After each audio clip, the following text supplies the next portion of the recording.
उत्तर प्रदेश में कोरोना का कहर तेजी से बढ़ रहा है और ये अंदेशा जताया जा रहा है कि आने वाले समय में कोरोना के मामले दुगनी गति से बढ़ेंगे।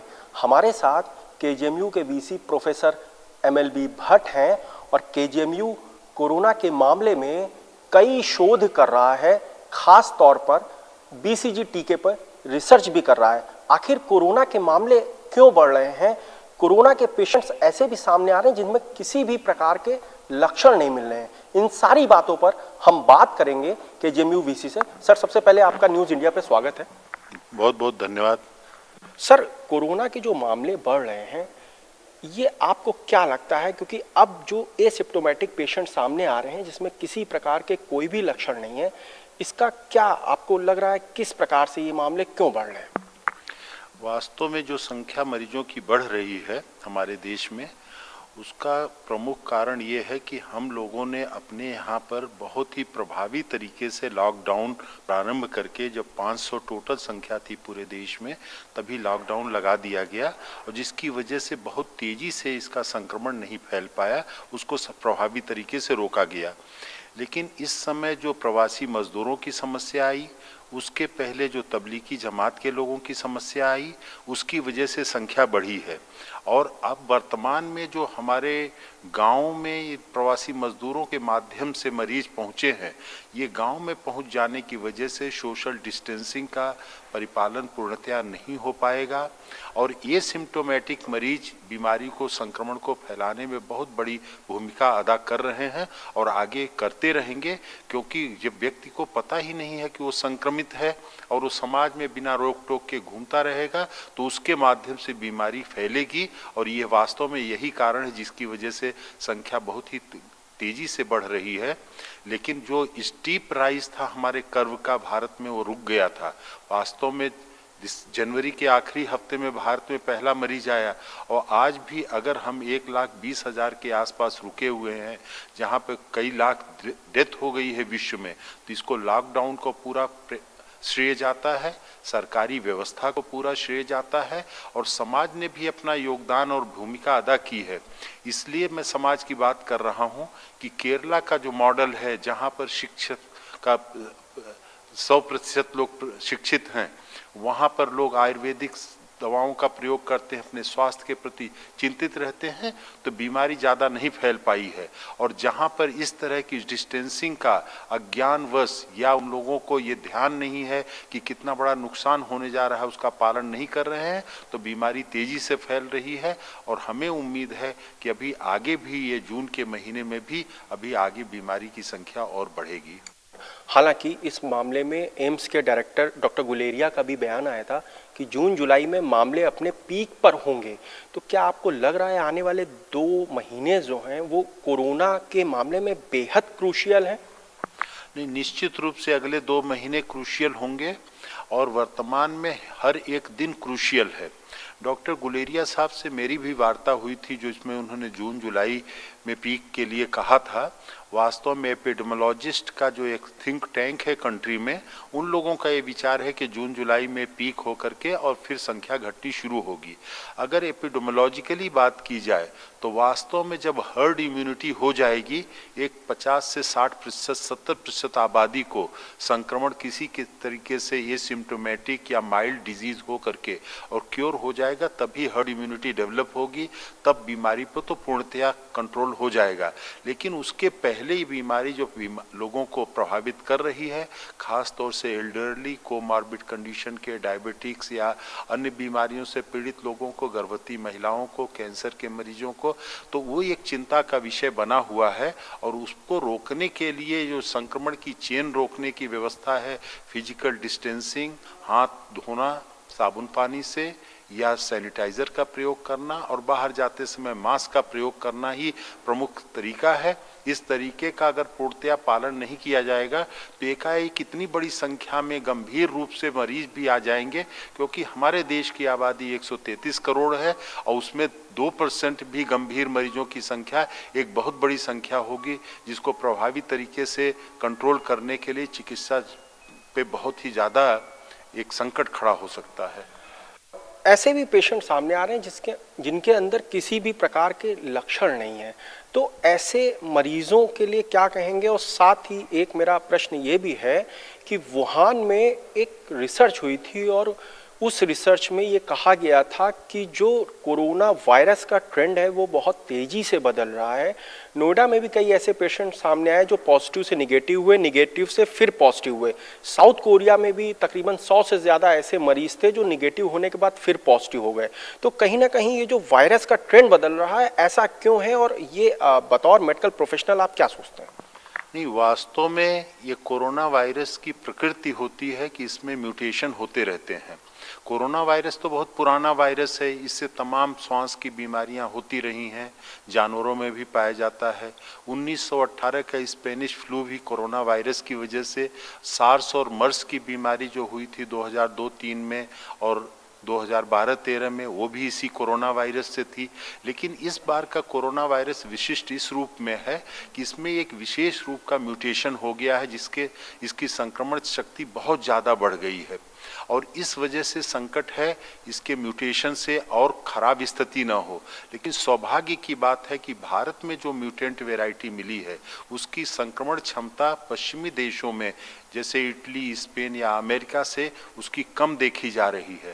तो इसलिए जो संक्रमण और वायरस इन्फेक्शन में ये भी देखा जाता है कि जब कोई बहुत भयावह वायरस म्यूटेशन करके बीमारी पैदा करता है तो बाद के म्यूटेशन के माध्यम से उसकी विरुलेंस या संक्रमण शक्ति कम हो जाती है। तो ये भारत में भी ट्रेंड देखा जा रहा है और ये भी विश्व में देखा गया है कि कई म्यूटेंट वेराइटीज ऑलरेडी पैदा हो चुकी हैं, बल्कि यही सबसे बड़ा संकट है जिसके कारण कि एक प्रभावी वैक्सीन नहीं बन पा रहा है। ये बिल्कुल आपने सही कहा कि भारत में जो इम्यूनिटी का स्तर है वो बाकी देशों से थोड़ा मजबूत है, इसलिए जो संक्रमण काल है वो विदेशों से फिलहाल भारत में कम है। इम्यूनिटी की अगर हम बात करें सर, तो अभी भारत में कई लोग, ये माना जा रहा है कि अपने अपने घरों में कोरोना का इलाज करा रहे हैं। जैसे उत्तर प्रदेश में स्वास्थ्य विभाग के पास ये सूचना है कि खांसी जुकाम की इस तरह की जो दवाएं हैं वो मेडिकल स्टोरों से उनकी बिक्री अचानक से बढ़ गई है। तो एफएसडीए ने एक ई लिंक बनाया है और वो निगरानी कर रहा है कि किस प्रकार से ऐसे मरीजों की पूरी संख्या पता की जाए। तो जैसे ही मेडिकल स्टोर पर आप दवा लेने जाएंगे तो वो सूचना एफएसडीए और हेल्थ डिपार्टमेंट के पास पहुँच जाएगी। कई लोग ऐसे भी हैं जो हेल्थ सप्लीमेंट खा रहे हैं और उनको ये लगता है कि इससे इम्यूनिटी बढ़ेगी और कोरोना वायरस जो है वो हम पर अटैक नहीं करेगा। तो जो लोगों के मन में ये भ्रांतियां हैं कि हम इम्यूनिटी का स्तर इस प्रकार से बढ़ाएंगे कि जिससे कोरोना वायरस हमारे अंदर अटैक ना कर पाए, तो क्या ऐसा लगता है कि ये हेल्थ सप्लीमेंट खाने से या इस प्रकार की दवाओं के सेवन से कोरोना जो है दूर भाग सकता है? नहीं, वास्तव में ये एक बहुत ही कॉम्प्लेक्स विषय है।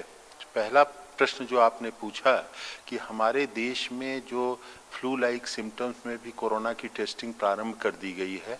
पहले हम लोग एक्यूट रिस्पिरेटरी सिंड्रोम जिसमें निमोनिया लाइक सिंड्रोम में सारी में टेस्ट करा रहे थे, अब ये इन्फ्लुएंजा लाइक इलनेस में भी टेस्ट करा रहे हैं। ये वास्तव में इसके दो पहलू हैं। एक पहलू तो ये है कि पहले एक पैनिक समाज में हुआ और जिसको एक बार भी खांसी छींक आ गई तो वो अपना कोरोना टेस्ट कराने आ रहा था।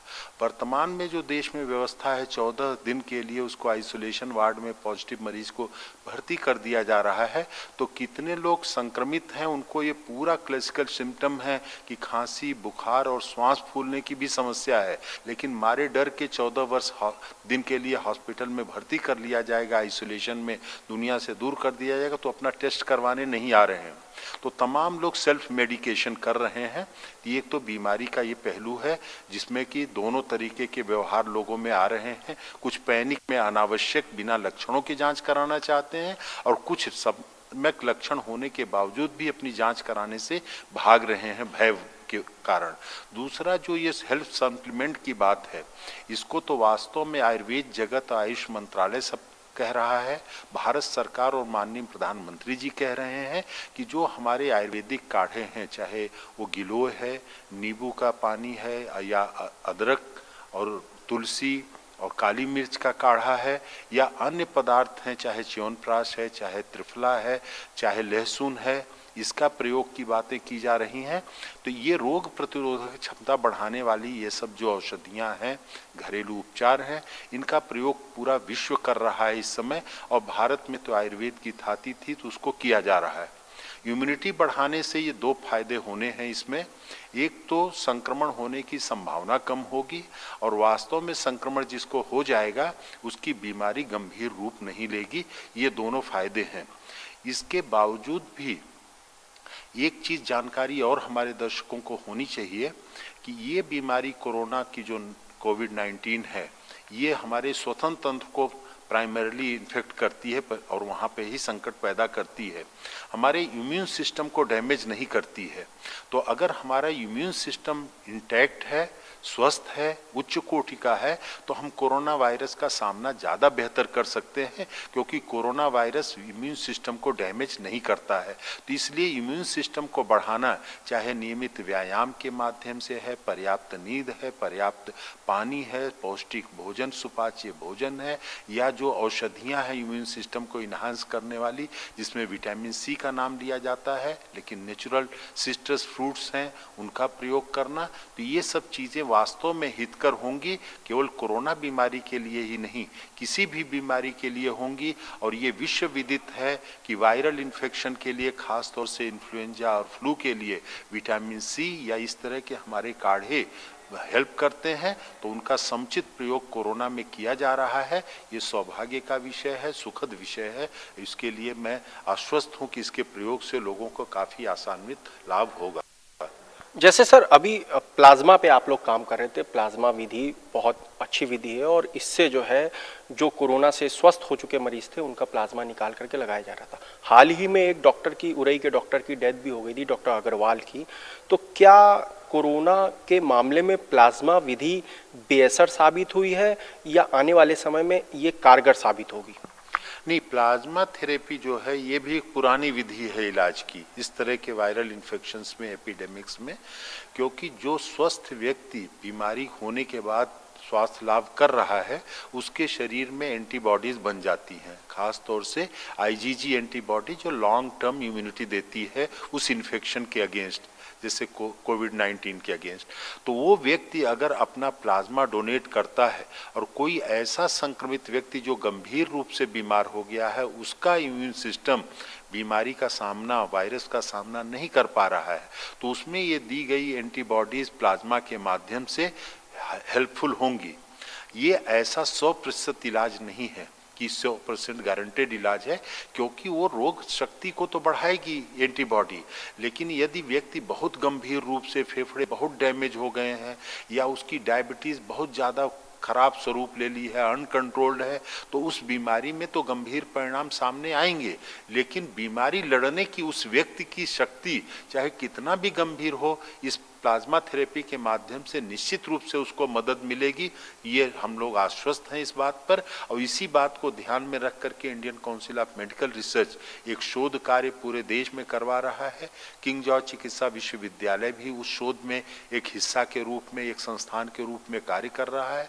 अभी तक हम लोगों ने 6 मरीजों का प्लाज्मा कलेक्ट भी किया है, एक मरीज को हमने इलाज भी किया प्लाज्मा थेरेपी से सकारात्मक परिणाम के साथ। एक व्यक्ति आज 7वां मरीज हमारे यहाँ प्लाज्मा डोनेशन के लिए आज आने वाला है अभी शाम को। तो ये अच्छा एक ऑप्शन है, और जहाँ पे कोई वास्तव में एंटीवायरल या कोई वैक्सीन उपलब्ध नहीं है जिस बीमारी के लिए, वहाँ पर प्लाज्मा थेरेपी से एक आशा की किरण दिखाई दे रही है। हमारा वास्तव में क्या स्थान होगा प्लाज्मा थेरेपी का, ये आईसीएमआर की शोध के बाद ये विषय सामने आएगा, लेकिन प्रारंभिक शोधों में ये सहायक पाया गया है, इसीलिए ये शोध की जा रही है। केजीएमयू पूरी दुनिया में अपनी रिसर्च के लिए जाना जाता है।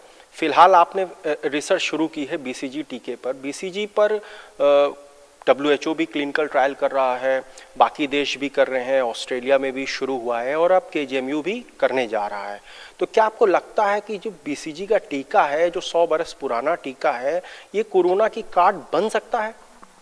नहीं, बीसीजी का जो प्रयोग है, यूरिनरी ब्लैडर कैंसर में बीसीजी इम्यून मॉड्यूलेटर के रूप में दिया जाता है, बॉडी की इम्यूनिटी को बढ़ाता है, उसी इम्यूनिटी के माध्यम से ट्यूबरकुलोसिस को रोकने में भी यह सक्षम होता है। तो इस बीसीजी वैक्सीन का एक इनडायरेक्ट एविडेंस भारतवर्ष में मिला है कि भारत में ट्यूबरकुलोसिस बहुत कॉमन है, मलेरिया बहुत कॉमन है।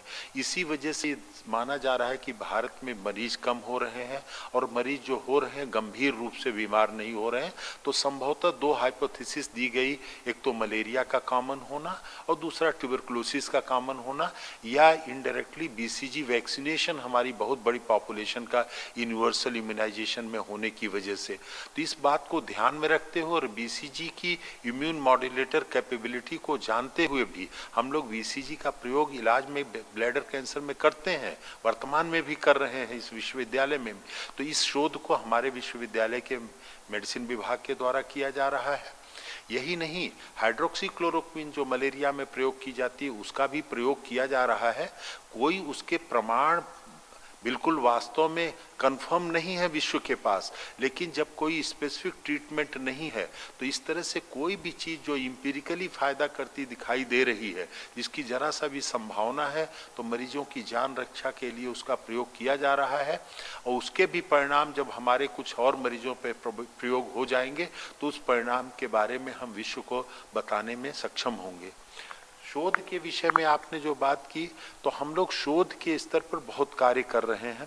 प्रथमतः मैं बताना चाहूँगा कि एक पदार्थ है हिस्पेरिडीन, जिसको कि कोरोना वायरस इन्फेक्शन कोविड-19 में प्रयोग करने के लिए CDRI के साथ हमारा एक शोध कार्य प्रारंभ हो रहा है। CDRI के साथ ही एक एंटीवायरल ड्रग है जिसका हम लोग शोध करने जा रहे हैं। उसको CDRI ने सिंथेसिस कर ली है ड्रग, उसका शोध हम लोग कोरोना वायरस इन्फेक्शन में करने जा रहे हैं। इसके अलावा हम एक हर्बल प्रोडक्ट के बारे में NBRI के साथ मिलकर के शोध करने जा रहे हैं कोरोना वायरस इन्फेक्शन में। इस BCG शोध के अतिरिक्त हम लोग विश्वविद्यालय पे 2 शोध आयुष मंत्रालय के साथ मिलकर के कर रहे हैं। एक तो च्यवनप्राश का प्रयोग एज एड ऑन ट्रीटमेंट, जो standard of care supportive treatment है कोविड-19 में, उसके साथ हम लोग च्यवनप्राश का सेवन कराएंगे और देखा जाएगा कि क्या उससे कुछ सकारात्मक परिणाम आते हैं। दूसरा एक औषधि है आयुष विभाग द्वारा बनाई गई है आयुष 64, उस ड्रग का भी एड ऑन ट्रीटमेंट के रूप में स्टैंडर्ड ऑफ केयर ट्रीटमेंट में ऐड करके कोविड-19 के मरीजों पर देखा जाएगा। तो उस शोध में भी हम लोग कार्यरत हैं। इसके अतिरिक्त अन्य भी कई शोध हम, इसका जो यहाँ पे कोरोना का वायरस है जिसमें आपने म्यूटेशन की बात कही, तो उसके म्यूटेशन की प्रकृति हमारे उत्तर प्रदेश में जो कोरोना वायरस है, भारत में तो NIV ने उसका म्यूटेशन देख लिया है, लेकिन हम लोग अपने यहाँ म्यूटेशन देख रहे हैं।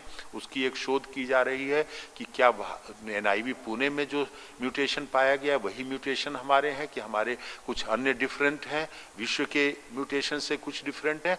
तो इस तरह की शोध कार्यों में विश्वविद्यालय लगा हुआ है। बहुत तरह के कार्य यहाँ पे ऑडिट की जा रही है पेशेंट्स की, और उसमें हम लोग ये देखेंगे कि वास्तव में कोरोना के माध्यम से कितनी मृत्यु हो रही है और कितने मरीजों की मृत्यु कोमॉर्बिड कंडीशंस की वजह से हो रही है। तो ये सब सार्थक जो शोध हैं, इनके परिणाम आने के बाद हम लोग इस लड़ाई में और भी थोड़ा बेहतर अपना योगदान दे पाएंगे।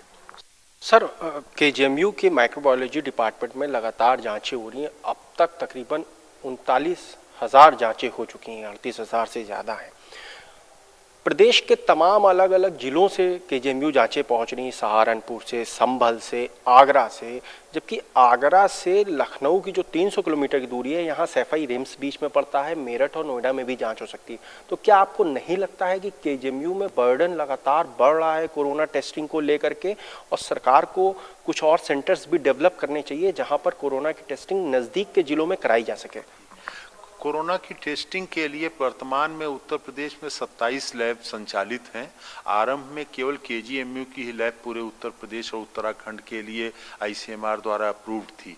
उन 27 लैब में सबकी अपनी अपनी कैपेसिटी है। कुछ आरंभिक अवस्था में हैं जो 100 के आसपास टेस्ट कर रहे हैं, 150-200 कर रहे हैं। हमारी एक लैब, बड़ी लैब, प्रतिष्ठित लैब है, यहाँ पर बहुत ही लगन और मेहनत के साथ पूरी टीम काम कर रही है। आगरा में लैब है, आगरा में जालमा की लैब है, बीच में सैफई है, अलीगढ़ है पास में।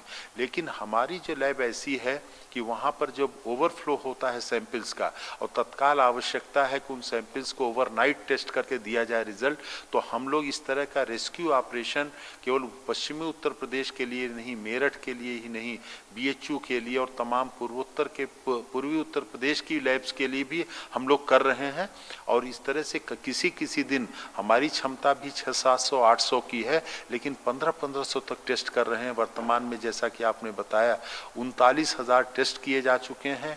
1111 मरीजों का उत्तर प्रदेश में पॉजिटिव जो रिजल्ट आए हैं, 1111 केवल KGMU के लैब में पॉजिटिव पाए गए हैं।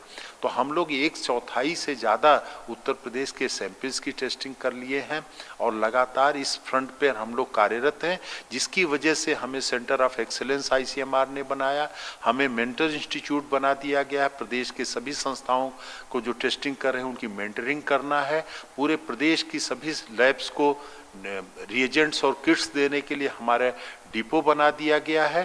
तो इस तरह की जो हमारे लिए है एक्सटर्नल क्वालिटी एश्योरेंस करने के लिए सभी लैब्स का पॉजिटिव नेगेटिव मंगा करके उनकी गुणवत्ता की जांच करना, तो विश्वविद्यालय परिवार के लिए ये गौरव का विषय है। विभाग के द्वारा उच्च कार्य किया जा रहा है और आगे आवश्यकता अनुसार इस टेस्टिंग क्षमता को हम लोग बढ़ाने के लिए भी उत्तर प्रदेश से हम ही लोगों के पास जिम्मेदारी है। और इसको उम्मीद है कि हम इसी महीने के अंत तक 10,000 प्रतिदिन की जो वर्तमान में 6 से 7 हजार है पहुंचाने में प्रयास कर रहे हैं और उम्मीद है कि हम लोग पहुंच जाएंगे वहां तक। सर, कोविड प्रोटोकॉल की अगर बात करें, कोविड प्रोटोकॉल लखनऊ के कई डिफरेंट अस्पताल में कहीं ना कहीं उसमें ब्रेक हुआ है।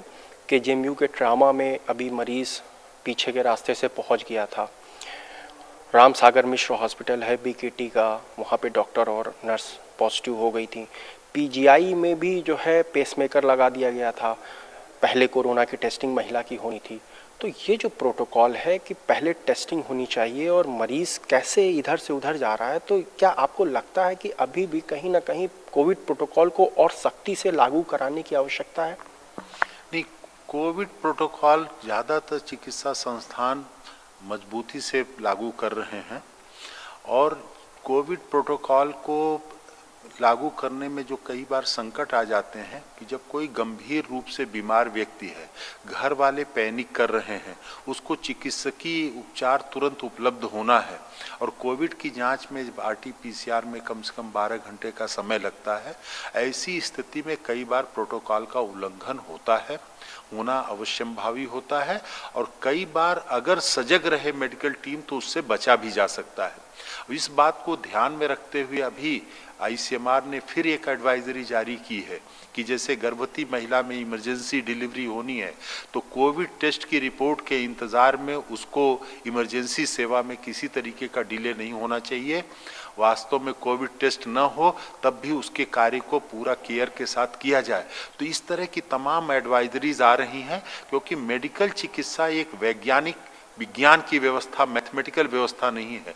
यहाँ पर मनुष्य एक जीवित व्यक्ति मरीज के रूप में उपस्थित होता है, तो उसमें प्रोटोकॉल में कई बार वायलेशन होना, मरीज के हित में कार्य करने में कभी चिकित्सक को अपने अनुभव के आधार पर ऐसा प्रतीत होता है कि इस व्यक्ति को डायबिटीज़ है इसलिए इसकी सांस निमोनिया हो गया है, डायबिटीज़ एक कारण है, तो उसने सोचा कि डायबिटीज़ की वजह से हुआ है तो कोविड पे उसको सस्पिशन नहीं करेगा अपने क्लिनिकल जजमेंट के कारण।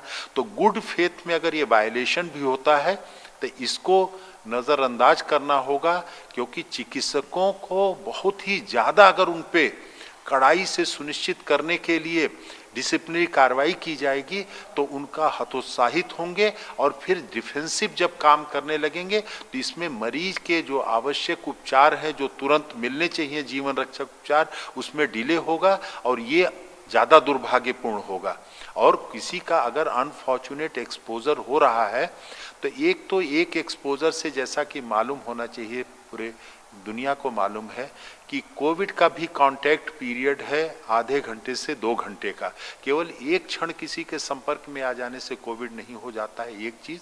दूसरा, व्यक्ति का इम्यून सिस्टम उसके लिए है। तीसरा, कितनी मात्रा में वायरस का उसके ऊपर संक्रमण आया है। और इस तरह की कोई संभावना की दृष्टि से वैसे तो हाइड्रोक्सीक्लोरोक्विन को प्रिवेंशन के लिए प्रयोग किया जा रहा है, पूरी तरीके से वो रिकमेंडेड ट्रीटमेंट, अप्रूव ट्रीटमेंट नहीं है प्रिवेंशन के लिए, लेकिन अपने इस तरह के उपायों को प्रयोग करते हुए और कोई युवा चिकित्सक और चिकित्सक कर्मी अगर किसी तरीके का अपनी मरीज के हित में अगर कोई इस तरह का वायलेशन प्रोटोकॉल का करता है तो उसकी सद इच्छा को, सद्भावना का सम्मान करने की भी एक जगह पे साथ में आवश्यकता है। और ये तो आवश्यक है कि पूरे समाज को हमें बचाना है तो हर व्यक्ति को चिकित्सक का तो दायित्व तो और ज़्यादा हो गया कि वो प्रोटोकॉल का फॉलो करे, क्योंकि वही अगर बीमार हो जाएगा तो बीमार को आगे इलाज कौन करेगा। कोरोना वॉरियर्स पूरे देश में संक्रमित हो रहे हैं सर, तकरीबन 550 से ज़्यादा डॉक्टर्स और पैरामेडिकल स्टाफ। हम उत्तर प्रदेश की बात करें, लखनऊ की बात करें तो पीपी किट को लेकर के सवाल खड़े होते रहे हैं। केजीएमयू में भी पीपी किट को लेकर के सवाल खड़े होते रहे हैं। तो क्या पीपी किट्स की उपलब्धता है? कई डॉक्टर्स भी गाहे बगाहे आरोप लगाते हैं कि मास्क और तमाम अन्य ज़रूरी संसाधन केजीएमयू में कहीं ना कहीं नहीं मिल पा रहे हैं।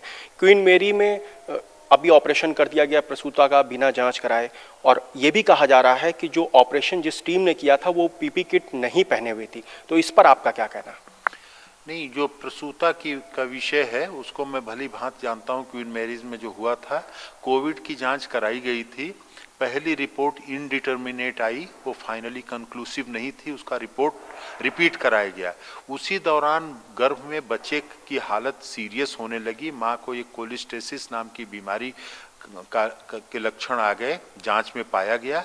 तो गर्भ के शिशु को खतरा था, उसको बचाने के लिए टीम ने अपना प्रिकॉशन ले करके गाउन्स, ग्लव्स, N95 और सब प्रिकॉशन लेके हेड कवर, शू कवर सब प्रयोग करते हुए उसके इलाज किया।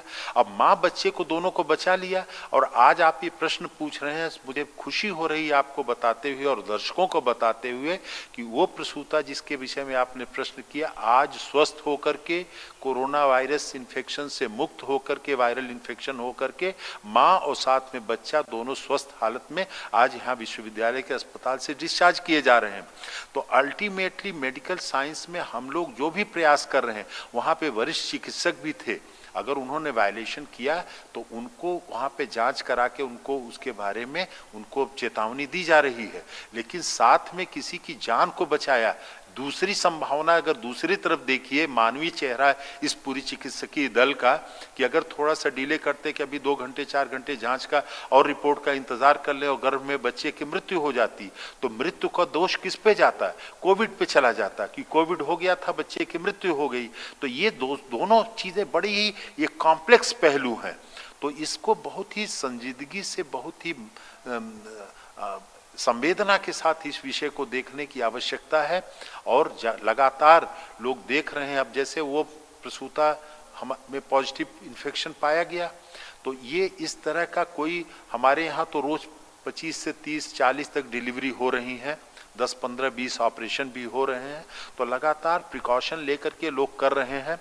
ये पहला मामला आया जिस तरह से कि हमारा एक पहला चिकित्सक संक्रमित हुआ था, और पूरे विश्व के जो सब सारे संसाधनों से लैश है देश, वहां पर भी चिकित्सकों को, चिकित्सा दल को संक्रमण हो रहा है। संक्रमण बचाने का तो केवल एक रास्ता है कि इनको भी फिजिकल डिस्टेंसिंग कर दिया जाए, मरीज को देखने से रोक दिया जाए, इनको संक्रमण नहीं होगा। लेकिन वो नहीं किया जा सकता है। उन्होंने कसम खाई है कि हम मरीजों की सेवा करेंगे, वो नहीं सेवा करेंगे तो कौन सेवा करेगा? पीपी किट और संसाधनों की उपलब्धता के बारे में जो प्रश्न है, आरंभ में वास्तव में कमी थी। संसाधन जब कम थे तो हम लोग बहुत ही स्ट्रिक्ट राशनिंग के साथ जो कोविड वार्ड में काम कर रहे थे, केवल उन्हीं को पीपी और N95 उपलब्ध करा रहे थे। लेकिन वर्तमान में स्थिति बहुत ही अच्छी हो गई है। देश में 2 लाख पीपी किट प्रतिदिन बनाए जा रहे हैं, जैसा कि प्रधानमंत्री जी ने अभी अपने उद्बोधन में बताया। तो इस समय पीपी किट की शॉर्टेज नहीं है। बहुत से स्वयंसेवी संस्थाएं हैं, चैरिटेबल ऑर्गेनाइजेशंस है, जो विश्वविद्यालय को PP kit, N95 mask, sanitiser donation भी दे रहे हैं। कल ही वात्सल्य ने हमें 2200 से ज़्यादा पीपी किट और 2200 से ज़्यादा N95 हमें डोनेट किया है, जिसकी कीमत बाजार में लाखों रुपए होगी। तो इस तरह के सब डोनेशन हमारे द्वारा किए गए अच्छे कार्य की वजह से आ रहे हैं। और सरकार के पास भी इस समय संसाधनों की कमी नहीं है, विश्वविद्यालय में कमी नहीं है, लेकिन उनका प्रयोग प्रोटोकॉल के तहत किया जाएगा। कभी कभी जो कार्य कर रहे हैं हम वहां पर वो तो संतुष्ट हैं, पीपी जो उनको उपलब्ध कराया जा रहा है, टीम को उपलब्ध कराया जाए और बिना किसी भेदभाव के उपलब्ध कराया जा रहा है। क्या हमारा वरिष्ठतम चिकित्सक और क्या हमारा सफाई कर्मी सबको बराबर मात्रा में उपलब्ध कराया जा रहा है। संकट तो ये है कि पीपी पहन के कोई 4 घंटे 5 घंटे से ज्यादा काम ही नहीं कर सकता है। तो ये एक संकट है कि कैसे उसको लगातार पहन के काम करें, लेकिन लोग कर रहे हैं। ये है इस समय संकट उपलब्धता की नहीं है। और इस समय हमें संतुष्टि है कि सब लोग इन उपलब्ध साधनों का सही प्रयोग कर रहे हैं। विश्वविद्यालय में बहुत ही उच्च कोटि का ट्रेनिंग प्रोग्राम आज चलाया जा रहा है। बल्कि मैं दर्शकों को बताना भी चाहूँगा कि आज का जो ट्रेनिंग प्रोग्राम हुआ वो आम जनमानस के लिए था, जिसको हमने यूट्यूब पे स्ट्रीम किया है। 2-3 घंटे का ट्रेनिंग प्रोग्राम था, जिसमें 12,000 लोगों ने लाइव देखा उस प्रोग्राम को। इतना बढ़िया कोविड-19 का सामान्य जन के लिए ट्रेनिंग प्रोग्राम मैं विश्वास और दावे के साथ कह सकता हूं कि विश्व में कोई संस्थान नहीं चला रहा है। तो इसको लोग देखें। विश्वविद्यालय में 25 वीडियो हमारी वेबसाइट पे है जिनको निःशुल्क देख सकते हैं। और चिकित्सा सेतु एक ऐप है एंड्रॉयड पर, चिकित्सा सेतु पर हमारे वीडियोस को देख सकते हैं, जिसको माननीय मुख्यमंत्री जी ने भी 3-4 दिन पहले लॉन्च किया है। और इस जानकारी से ही लोग अपने को बचा सकते हैं और इस जानकारी को फैलाने का भी दायित्व चिकित्सा समुदाय का भी है और समाज का है। और मीडिया इसमें बहुत सकारात्मक योगदान कर रहा है। इसके लिए मैं आपका, पूरे मीडिया जगत का धन्यवाद और बधाई करता हूं कि आप लोग इतना बढ़िया संदेश पूरे समाज में पहुंचा रहे हैं। मेरा लास्ट क्वेश्चन है सर कि केसेस लगातार बढ़ रहे हैं और लोगों के दिलों में बहुत पैनिक भी है कि किस प्रकार से ये काबू में आएगा आने वाले कुछ समय में। और ये जैसा कि प्रधानमंत्री ने भी कहा है कि अभी कम से कम 2 साल तक इसका इफेक्ट रह सकता है। तो आम जनता के लिए आपका क्या सजेशन है कोरोना को लेकर के? आम जनता के लिए मेरा सबसे पहला तो सजेशन है कोरोना के लिए, लॉन्ग टर्म के लिए हर व्यक्ति स्वस्थ जीवन शैली अपनाए। प्रिवेंशन ऑफ डिजीज और प्रमोशन ऑफ हेल्थ के अलावा कोई साधन नहीं है कोरोना जैसी बीमारी से लड़ने के लिए और अपने को भी स्वस्थ रखने के लिए। और स्वस्थ जीवन शैली से मेरा तात्पर्य है, बारंबार मैं अपने दर्शकों से कहता हूं कि पर्याप्त मात्रा में नींद, नियमित व्यायाम, प्राणायाम और श्वसन की प्रक्रियाएं और योगासन और ध्यान की प्रक्रिया, पौष्टिक भोजन, सुपाच्य भोजन, जंक फूड का निषेध, शराब स्मोकिंग का निषेध करना होगा, फलों और सब्जियों का नियमित सेवन करना होगा। थोड़ी सी 10-15 मिनट आधे घंटे की धूप भी प्रातःकाल सबको लेने की आवश्यकता है। पर्याप्त मात्रा में पानी पीने की आवश्यकता है। और इन विषयों पर अगर लोग ध्यान रखेंगे तो लोग स्वस्थ रहेंगे और रोग प्रतिरोधक क्षमता ठीक रहेगी तो कोरोना जैसा बीमारी होगी भी तो हमें कोई खतरा नहीं होगा। जैसा कि हमारे देश में 60 से 80% कोरोना से संक्रमित लोग एसिम्प्टोमेटिक हैं, ये शुभ संकेत है। और आगे के लिए भी लॉन्ग टर्म लड़ाई के लिए यही है। नजदीकी लड़ाई के लिए तुरंत के लिए आवश्यकता है कि हम लोग सोशल डिस्टेंसिंग, फिजिकल डिस्टेंसिंग का पालन करें, सैनिटाइजर का या साबुन पानी से हाथ 20 सेकंड धोने का, साफ करने की प्रक्रिया अपनाते रहें। और तीसरा, बाहर जाते समय मास्क का प्रयोग करें। और बाकी जो स्वस्थ रहने की, स्वस्थ जीवन शैली की बातें बताई हैं वो हमेशा हमारे लिए सार्थक हैं, उन पे अमल किया जाए तभी बचेंगे। कोरोना के लिए तो लोग कह रहे हैं 2 साल रहेगी, 3 साल रहेगी। हो सकता है कि हमें कोरोना के साथ रहना सीखना पड़ेगा, हमें जीना सीखना पड़ेगा। कोरोना ऐसे जैसे हमारा स्वाइन फ्लू आया, हर साल आ रहा है, चिकनगुनिया, डेंगू आ रहा है, चाहे जैपनीज इंसेफ्लाइटिस हर साल आ रही है, वैसे हो सकता है ये बीमारी भी मनुष्यों के साथ रहे। क्योंकि इस संक्रमण का क्या भविष्य होगा इसके बारे में किसी को ज्ञात नहीं है। ये नया म्यूटेशन है, इसकी प्रवृत्ति भविष्य के गर्भ में है तो भविष्य में ही पता लगेगा। लेकिन हमें अपना बचाना हमारे हाथ में है, उसकी कुंजी स्वस्थ रहने की स्वतः अपने हाथ में लेने की आवश्यकता है। बड़े बुजुर्गों का, बुढ़े लोगों का जो बीमार है परिवार में, उनका ध्यान करने की भी नैतिक जिम्मेदारी हमारी है और पूरे समाज की जिम्मेदारी है पूरे समाज को एजुकेट करने की। तो देखा आपने कि किस प्रकार से कोरोना से लड़ने की जो लड़ाई है वो आपको करनी है। कुंजी भी आप ही के पास है। फिलहाल कोरोना की कोई भी काट मौजूद नहीं है। केजेएमयू कई प्रकार के शोध कर रहा है और उम्मीद है आने वाले दिनों में कुछ अच्छे परिणाम भी सामने आ सकते हैं। कैमरामैन गौरव के साथ मनीष श्रीवास्तव, न्यूज़ इंडिया, लखनऊ।